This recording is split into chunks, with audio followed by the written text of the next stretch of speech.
The following program is brought to you by Caltech.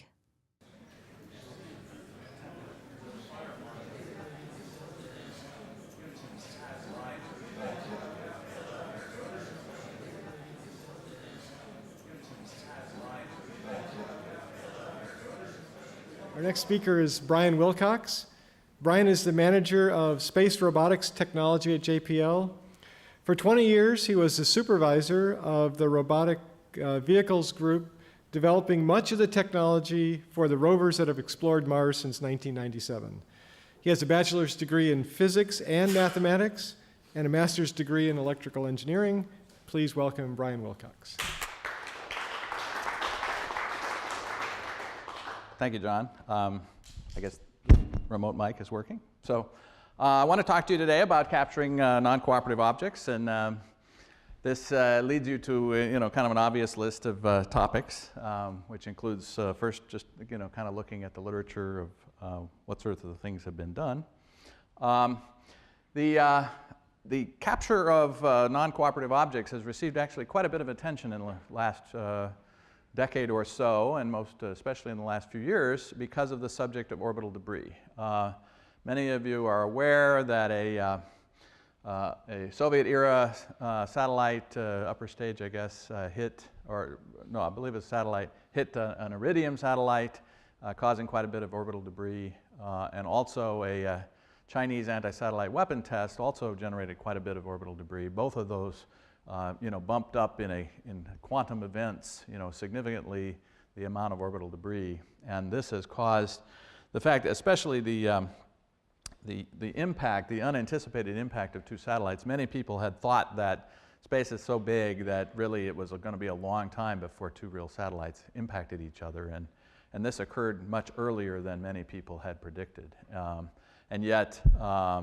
It is now forecast. The DARPA did this catcher's mitt study that was published last year, and they concluded that there will be a substantial rise in orbital debris because of collisions, and so this has generated quite a bit of interest, and DARPA had an announcement of interest, although no contracts yet, and perhaps for the near future.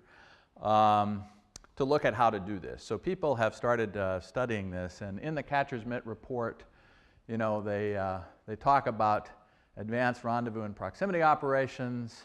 They believe that articulated arms, for example, are able to do this, but everybody has said, we think we know how to do this, but it's never really been proven. And there was a European study that you'll find out on the web that basically says, the same thing. Autonomy is assumed for the timescales of these operations, where typically the capture maneuver happens in a relatively few seconds. It's much shorter than the speed of light round trip back to Earth, and so really, even in the Earth-Moon system, because of geosynchronous relay delays and so on, it's longer than the speed of light round trip, and certainly for a near-Earth object, it would be significantly more than the round-trip light time. So you need some kind of autonomy that figures this out. You get it set up, and then you do the capture event, but the capture event has to be autonomous. Don alluded to this, that the question of tumbling is a significant issue, and here's a reference if you want to go out on the web and find it. Alan Harris was at JPL at the time, put a note in Icarus where he basically he was talking about Tutatis, which was the light curve indicated that it was not in a simple spinning, it did not have the classic repetitive light curve, and that suggested to people that it was tumbling, and so he did a calculation based on previous literature that led him to believe that the time of relaxation to the principal axis was like 10 to the 12 years. And so it clearly could be a tumbling object, and under these assumptions, because as Don mentioned, it's inverse with radius squared and inverse with angular velocity cubed, or that is proportional to the period cubed, you have something where the faster it spins, the more rapidly it damps to the principal axis, because it has more cycles of excitation, tidal or whatever, that that dissipate energy. And the slower it spins, you have few cycles of dissipation of that energy, and therefore it takes a long time. So if it's spinning, you know, at something like 1 meter radius, 2 meter diameter, in something like 10, you know, with spin periods as low as 10 minutes, the damping time constant is comparable to the age of the solar system. Also, in this same reference, they talk about the collisional lifetimes, and as John Lewis pointed out this morning, you know, or actually, I guess, well, Don just showed it, the curve of population density of objects is slightly steeper than -2 on a log-log plot, and that means that the majority of the cross-section is in the small objects, and the majority of the mass is in the large objects, because the slope is between 2 and 3, so cross-section goes with square and mass goes with cube. So these small objects have an overwhelming fraction of the cross-section, and that means that they're more likely to be hit. And it turns out that the bigger objects, the kind that we're concerned with planetary defense, tend to have a collisional lifetime comparable to the age of the solar system, but the small objects have collisional lifetimes that are much less than the life of the solar system. And so you would expect them to be, to very possibly be tumbling. Now, Don presented data that showed that only a few of these small ones are tumbling. He presented a different version of this chart that showed, tumbling and not. But basically, this same chart, leads you to believe that rubble pile, there's something about that magic condition where the equatorial centripetal acceleration, or the centrifugal force, if you will, is greater than the gravity force. That's the rubble pile limit, and that's at about 2 hours-ish rotation period. And the fact that none get above that is what has suggested to many people for the last decade or more that these objects probably are rubble piles, because if you saw if the population density just was equally likely to be above and below the line, that leads you not to the rubble pile hypothesis, but the fact that they're all the presumption is that if they had a collision that put them above it, they break up. And they either break up into a just one second, into a pair of objects that co-orbit, or objects that escape from each other. Yes, Paul. In defense of Aristotle, that does not matter logically. We could have a distribution that has an inverse power law, and your rubble pile limit just shaves off a portion of it. That does not argue that what's below it is a rubble pile. Yes. I tried to use the word suggests, and yes, of course, and that's one has to be very careful about using the word proof, and that's why I use the word suggests. But in any event, this part of the distribution, which is really the greater interest to this group, clearly does not suggest that the rubble pile limit has played a major factor in the creation of this population.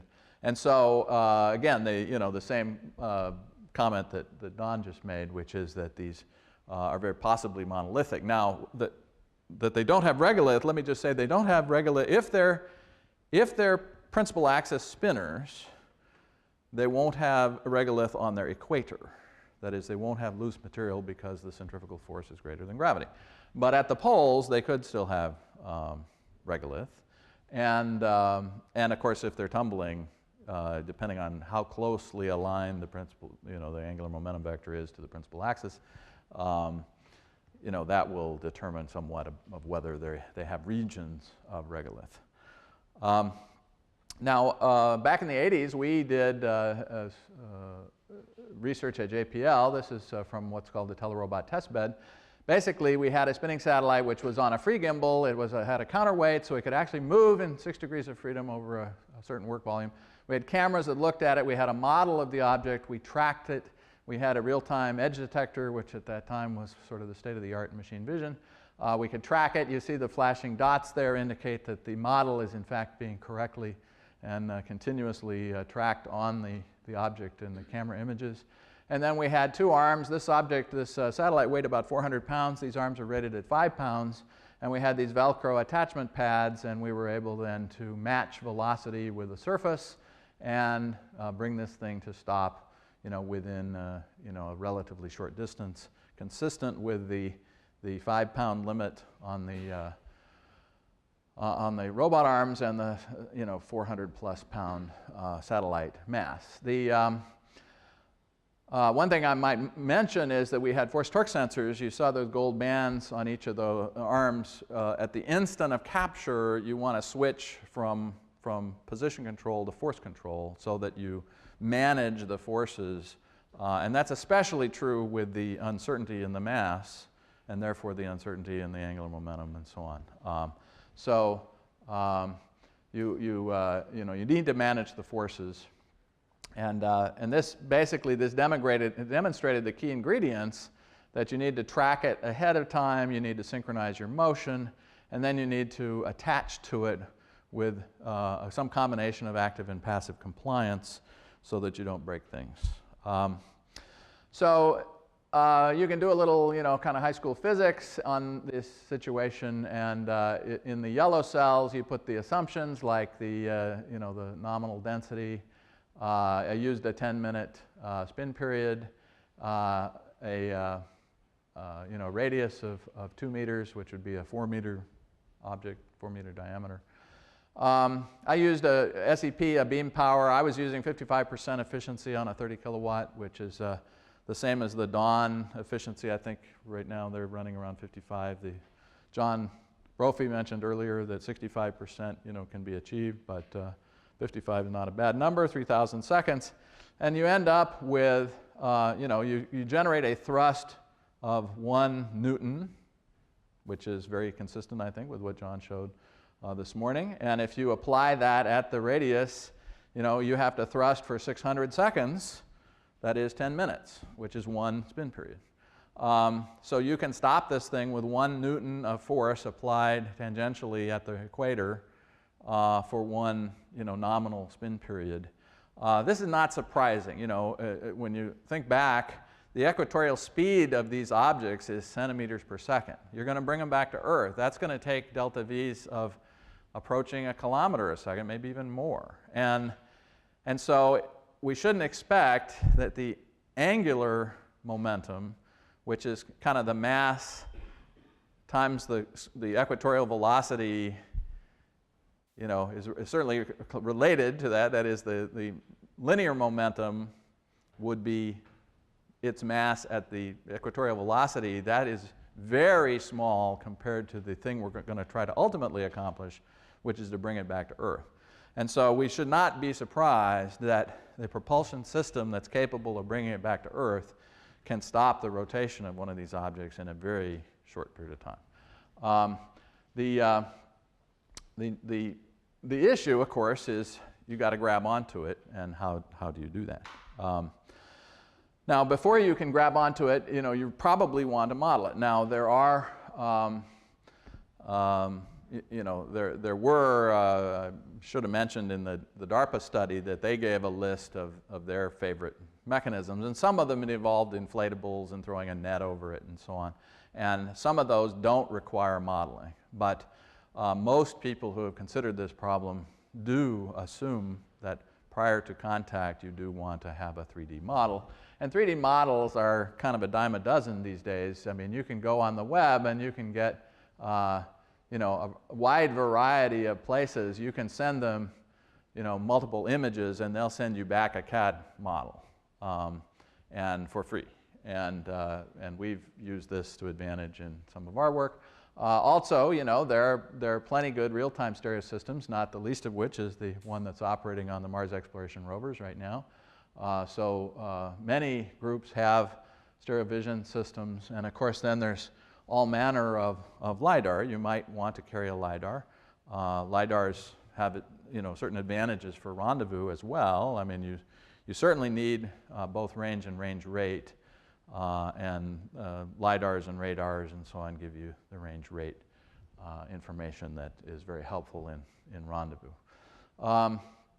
So getting a reasonable three-dimensional model of these objects, which might have been considered a trick, 15, 20 years ago, should not be difficult to achieve. And since you're going to rendezvous with this thing and then do the capture event probably days or weeks later, the speed of light round trip really isn't an issue. You can send data back to Earth. You can crunch it on Earth. You can plan your capture event quite extensively on Earth and then uplink the plan. What you do need, of course, is the ability to react to events, and most of those events relate to the forces once you start imparting forces to the object. And so closing, as with all space robotics, closing the force loop locally to the spacecraft is usually crucial. And while you're in free space motion, you can do everything in a pre-planned trajectory. And as soon as you start making contact, it's like the old saying, battle plan never survives contact with the enemy, and the same is true with forces. So as soon as you start generating forces, now you have to do everything in real time, adapting in real time, because the forces will not be generally what you expect, if for no other reason than the mass is not what you expect. You do want to generate illumination and albedo models and so on, but again, those can all be pre-computed on Earth. Once you start generating forces, you have to ask yourself, what kind of forces are there? And this is a chart out of a study that was done for the Rosetta mission, and which is now in flight, of course, to a comet. And there are lots of different forces that can occur. Now, in a comet, you have a somewhat more complex situation because you have evolved gas and so on, and perhaps quite a bit of dust in the area. But still, many of these effects are going to impact your vehicle, and many of them are larger than the gravitational force. So if you look at the magnitude of these forces, an object, in this case they said the weight of the lander, this was the lander for the Rosetta orbiter that went with the Rosetta orbiter down to the surface. It's in this range of forces, 10 to the minus 2 newtons, and yet you have other area, you basically want to anchor with many times, an order of magnitude or perhaps more than that. Again, you need in kind of the 1 to 10 Newton range, because you want to tug on it with a Newton in a tangential direction to stop the spin in a reasonable amount of time. The gas drag, if there is evolved gas from the object, which I suppose we're not really expecting, but depending on the temperature of the interior, you could generate gas effluent that generates comparable forces not only to the gravity but even to an anchor that's an order of magnitude or more greater than the gravity. And then you have other forces, electrostatic and other, that you have to consider. Now you could do some of you can imagine ways of tugging on this. The gravity tractor is an idea that has been out there a while. Unfortunately, for small objects, there's just not enough gravity to get the kind of force that you want. You want really like a Newton, and you're not going to get a Newton, out of gravity. You could get it out of an electrostatic approach, but that would be probably far more complex and difficult to validate than just a physical anchor. So, depending on what kind of object it is, if it's a monolithic piece of stone, of rock, one way to do it would be with a normal rotary percussive drill. And we did some testing of a commercial rotary percussive drill of the type that you'd buy at your favorite big box hardware store. And so it turns out that with very low axial force, we varied the axial force. The objective was to find out whether this thing would penetrate with very reduced axial force. in this case, it was in a study in preparation for the Mars Science Laboratory mission that's going to launch next month, in a month or so. And on the end of an arm, you don't want to have to push too hard. And people had been thinking that you needed to push with several hundred newtons in order to drill. And if you've ever tried to drill a hole in a concrete floor with anything but a rotary percussive drill, you know that you have to push very hard, and you still don't make much progress, even with, you know, tungsten carbide bits and so on. But if you have that percussion, it goes through like butter. If you've ever used one, you know. And the only thing that you really have to do, what you have to accomplish, is you have to get the bit back in contact with the rock before the next hammer blow. Because as long as the, you know, what matters is that you just have contact, and then the hammer hits the back of the bit, and the shock wave propagates through the bit and into the rock and breaks up the rock, and you make good progress. And so as we kind of expected, the rate of penetration was essentially independent of weight on bit, down to 29 newtons, and in fact, we believe down to about 10 newtons. Or, you know, the theory says that you should be able to get back in contact with about 10 newtons of axial force. You can get the bit back in contact with the rock before the next blow. And of course, if you don't, and you still want to reduce your weight on bit further, you can just reduce the time between impacts. And so you don't need to have 30 blows per second, per minute.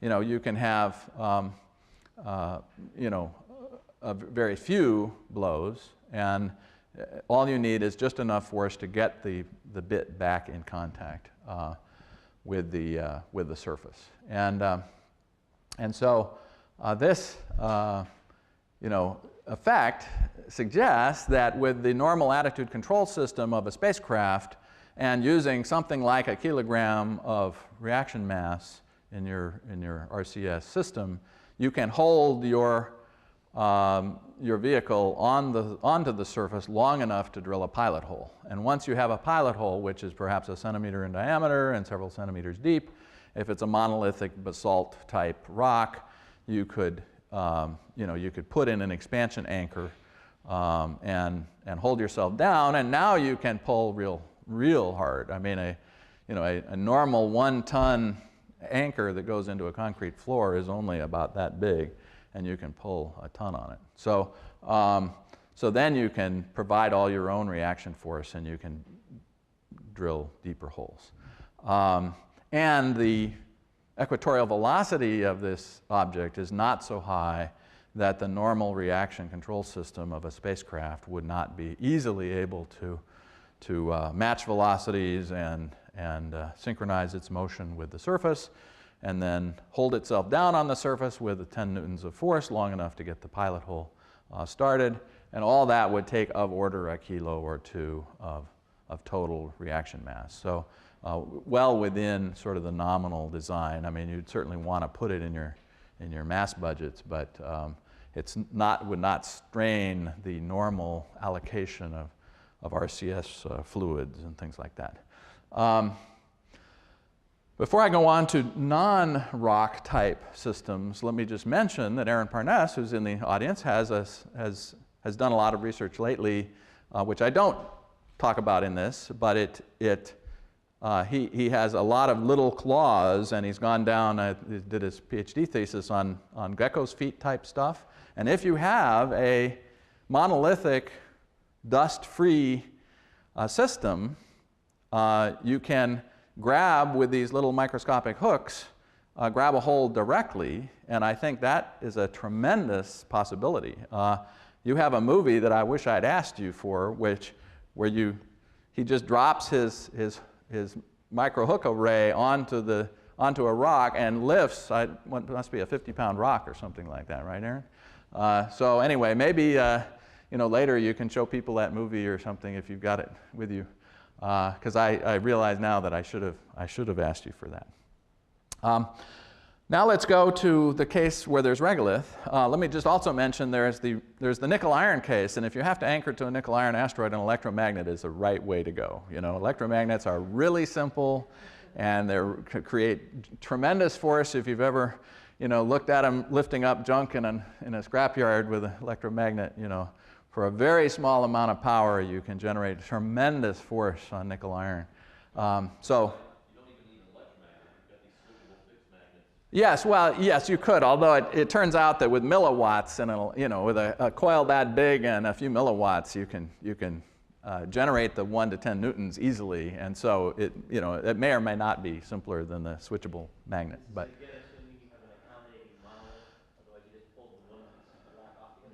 well, yes. Now, if it's spinning faster than the rubble pile limit, then you are kind of already, it's already proven, so to speak, that it's a monolith. Now, it doesn't necessarily prove that it's really competent rock, but on the other hand, 1 Newton is not very much, is not very much. Well, okay, and maybe Don or some of the other experts in asteroids can respond to that, but I wouldn't expect one of these fast spinners to have the consistency of flour. I expect it to be more like a rock, and it might have a crack in it, and if you really pulled hard, you could open that crack up. But since I'm on the yellow light, I want to keep going. Basically, in regolith, you have an issue of, we're very uncertain as to the regolith properties on an asteroid, because if you take dust grains and let them settle in microgravity, you can get as low as a tenth of, tens of pascals of cohesion, or if, on the moon, you frequently see, 80. You see, of order 1 kilopascal. So you have more than an order of magnitude, almost 2 orders of magnitude of range of uncertainty in the cohesion. And that really affects your design of anything for anchoring. So you have the inflatable concepts, and since I'm on the yellow button, you can certainly put a tether around the whole thing. When it's only a few meters in diameter, that's a perfectly reasonable thing to do.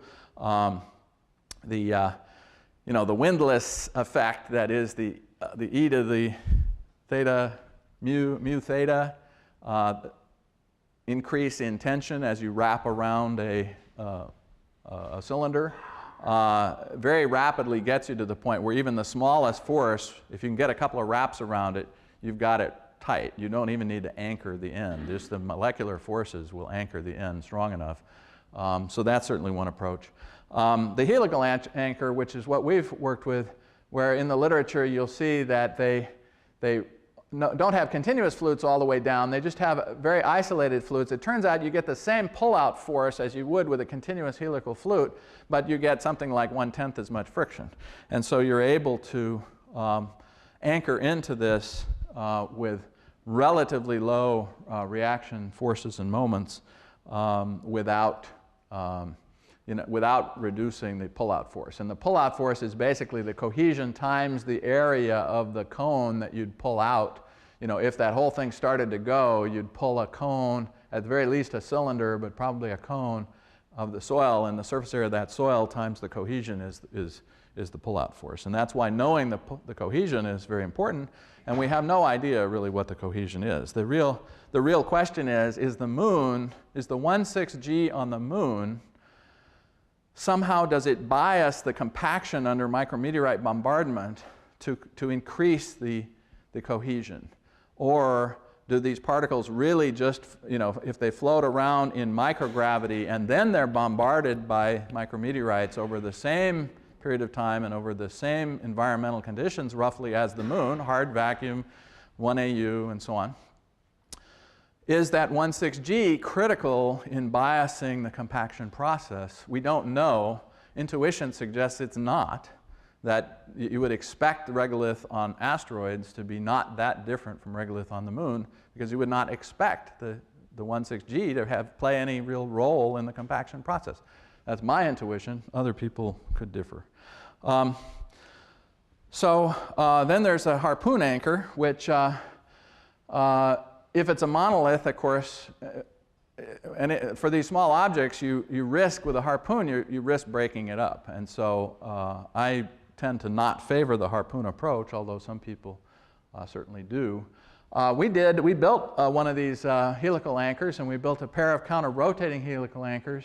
And this is on our vehicle Athlete, which has wheels on legs, which is why you see a wheel spinning, which powers the whole thing. We have a tool adapter driven by the wheel motor. And so we grab our tool, and it counter-rotates the helical auger into the regolith. Now this is crushed basalt, basically, but it is in 1G. And so, of course, it's since it's been sitting in this bin for 6 months, and you know, it's compacted somewhat. So whether it really has mechanical properties similar to the properties of regolith on an asteroid is very difficult to say. So, in conclusion, you know, these small NEAs may be fast spinners of solid rock, or slower spinning with regolith, or they could have regolith on the pole axis but not on the equator, and maybe you'd start by anchoring on the pole, because that's you know, obviously much easier to match velocities with, and so on. Spin of these near-Earth objects, near-Earth asteroids, is easily zeroed if something you can get on the order of 1 Newton force for on the order of 10 minutes. You know, if you can find a place to grab it that will take 1 Newton of force. Anchoring to nickel iron would be done with some kind of magnetic system. Anchoring to rock would be with either rotary percussive bootstrapping, or maybe these hook devices that Aaron has been working on. And then you know, anchoring in regolith might be with the counter-rotating augers. And then there's, you know, a host of other possibilities that deserve further study. In particular, nets. You know, just throwing a net around it and letting it get tangled up in the net, you know, is not a bad idea. And lasso, which is basically a single cable that you wrap around it, or the various inflatable concepts. And John presented basically, you know, you put it in a box that has a bag, and then you pull the bag, you know, you cinch the bag up, and so on, and then deal with the angular momentum of the box after the thing is captured inside the box. And I think that's it. Thank you very much.